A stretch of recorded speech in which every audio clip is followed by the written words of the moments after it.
Hey guys, so half of the fun of having the Corsair is of course doing naval operations, taking off and landing at a carrier. And if you haven't watched Reflected's video on how to do this, you absolutely should. It's got all the great how to do it by the book procedures.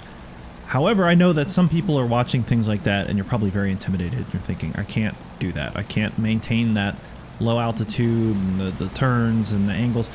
We're going to show you that you don't actually have to do pretty much any of that stuff. You can still land on the carrier. Now, I know that's going to break some of your hearts because some of you want it to be as challenging as possible to validate your flight simming skills. I get it. I understand. It doesn't have to be that complicated, and we're going to show you how to do that. But first, one thing I do want to show, and we're making this video here a couple days after the release, so hopefully this gets fixed very soon. The carrier's direction matters, and I know that sounds absolutely insane and stupid. I tested it today on stream. I'll give you the quick backstory. Basically, when I first got this thing, day one, I was making carrier traps on stream. People saw it. It could happen. I did something where I made a new mission, and I had the carrier heading to the south. Now, of course, I changed the winds. That's always something to consider. The aircraft is going into the wind. But I had the carrier heading to the southwest. I spent the entire weekend, I probably did 100 approaches, and I never once caught the trap. And I talked to Reflected, and we talked back and forth, and he sent me a thing that was showing me how someone had done some testing and figured out that flying to the southwest, he was not getting any traps. So we went on stream, we changed the direction, we went to the northwest, the northeast, the southeast, the southwest. And the only time I could never, ever, ever catch a trap was to the southwest. So if you're having issues, just check to make sure that your carrier is heading a different direction. I've already sent a note to ED. They already know about it from other sources as well. But if you're having issues, just keep that in mind. It might be something that you're dealing with. All right, guys. So here we are above the carrier. We're going to get set up to do our approach. And a couple things I want to address. Again, I'm not throwing stones at Reflected video because it's a fantastic video and it's great from a procedure standpoint, but what I don't want to see is guys, especially casual players or guys who are maybe still kind of fighting through how to fly this airplane, is thinking that, well, I have to do all these steps 100% right, otherwise I'm not gonna be able to land. That is not the case. There's a couple things that he talked about that are, you know, historically accurate and airplane accurate, but we don't actually have to do for landing. Okay, so some of the things that I do is, yeah, I set the RPM to you know, 23, 24. I don't know that that's necessarily, you know, necessary. I don't mess with the mixture.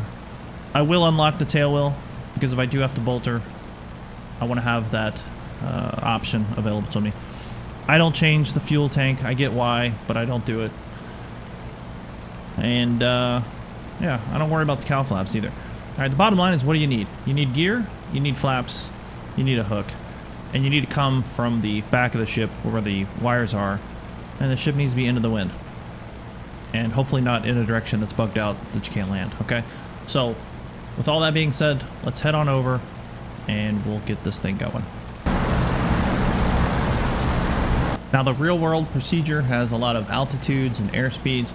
We're going to sort of use those, but we're not going to get too hung up. The bottom line is I want to cross over the deck at about 90 knots with all of my stuff out, and I want to be pointing generally down the deck of the ship. Everything else to me is negotiable. I don't really care about it. Okay, so right now we're going 200 knots. That's much faster than what they wanted, so I'll start slowing down. And we'll cross here at the side of the ship. And we're at what, 250 feet. We're down to 160 on the speed. Once I get past the ship here, we'll start putting things out and getting ready for our turn. Once I get slow, that's when I want to start having a couple notches of flaps in. So I'm going to go ahead and put in 2 notches down to 20. We'll get past the ship. Now you can count, or you can look back and try to figure out that right distance.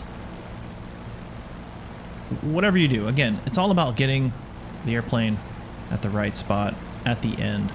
So I'm going to start that turn. I'm going to drop my gear. I'm going to put out some more flaps all the way down to 50. Start pulling that power back. We're at 120 knots. And I'm going to go ahead and drop my hook. The hook is over on your right side if you need to look over and confirm that it's down. Again, you cannot drop your hook until you've got the gear down. Alright, so we're going to start turning in towards the ship. My speed is good. I'm at about 100 knots. But you can see I'm much higher. Not much higher, but I'm higher than Reflected's video shows. And that's okay. If you're uncomfortable, if the aircraft starts getting a little bit squirrely on you, which it can do at low altitude, particularly, then having that little bit of altitude is going to give you some time to save things. Again, it's all about how we end. Alright, we've got gear down, we got flaps down, we got hook down. We're a little bit low now. I'm just going to bring it up higher. And I just want to get across the back of that ship.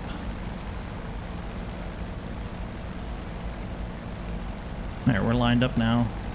We're a little bit lined up late, and that's okay. I can still see where I'm going. I'm gonna cut that throttle, pull back. And I caught a wire.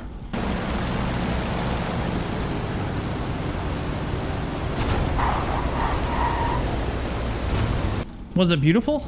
Hell no. It was trash. It was a trash landing. But you know what? We caught the wire. And we didn't break the plane, we didn't break the ship. So I don't really care. Alright, again, this is for casual players. This is for guys who aren't going to spend the next 40 hours trying to be perfect naval aviators. This is for guys who just want to get it done, okay? I recommend you hit your brakes once you get on the ship, because you will start drifting backwards. Wind over the deck, I guess. Physics, I don't know why. Alright, so hit the brakes. I'm going to bring the gear, or I'm sorry, the hook back up. Right here. I'll start powering up. I'm going to let go of the brakes. We're just going to take off again. So if you do have to bolt her, you're already basically configured. Just bring the hook up, though honestly, if it catches something, then you would land, right? That's kind of the whole point. But we're going to take off. I've got the hook up. Everything else is configured. I'm at 50 on the flaps. I've got the gear down. I'm just going to maintain, get some speed, get some distance from the ship. And we'll start to turn. I'll go ahead and put that hook back down, verify that the handle's down. It is. Alright, so this time we'll try to come in a little bit higher. Again, just show that you've got some buffer. Now, of course, this will probably be the one where I missed the wire, but I have come in fairly high and still managed to get the wire, so it can be done. We're doing it live, folks. Alright, so we're at 130 knots. We're too fast. We're too fast and we're too high, and that's okay. We're going to pull back on that power. We're going to pull that nose back. We're going to get things back under control. The point is, don't make sudden movements with the throttle, because that's when you're going to start getting that P factor, and you're going to start rolling, and next thing you know, you're going to end up swimming. Alright, so I'm putting in a lot of pedal right now. I know some of you are wondering why I don't have the little control thing up so you can see. Unfortunately, the way that control thing's set up in my giant screen, I can't get it onto the stream, so you're just going to have to do pilot stuff, alright. Alright, so we're coming in. We can't really see the ship very well. We might have to sit up in our seat. We might have to kind of stick our head out the window.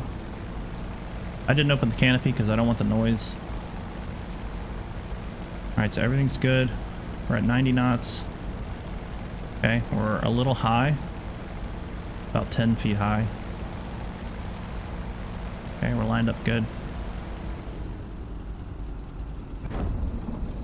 And there it is. There's the hook, okay? Brakes on. It's that easy.